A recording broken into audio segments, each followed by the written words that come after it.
Hello guys and welcome to Dr. Nick's tutorials.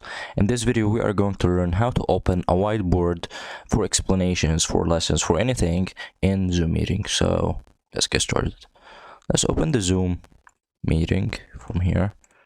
Here's the meeting that I'm initiated, and here on share screen you may click here on the share screen button, and here on there are many options for you to share. For example, there is whiteboard 2, and there is a screen, there is the windows that you are open. So you may choose whiteboard and click on share. Here is your whiteboard, and as you can see I'm drawing in it, and you may save it from here as a PDF or a PNG. You may erase all of these, and yeah, that's it.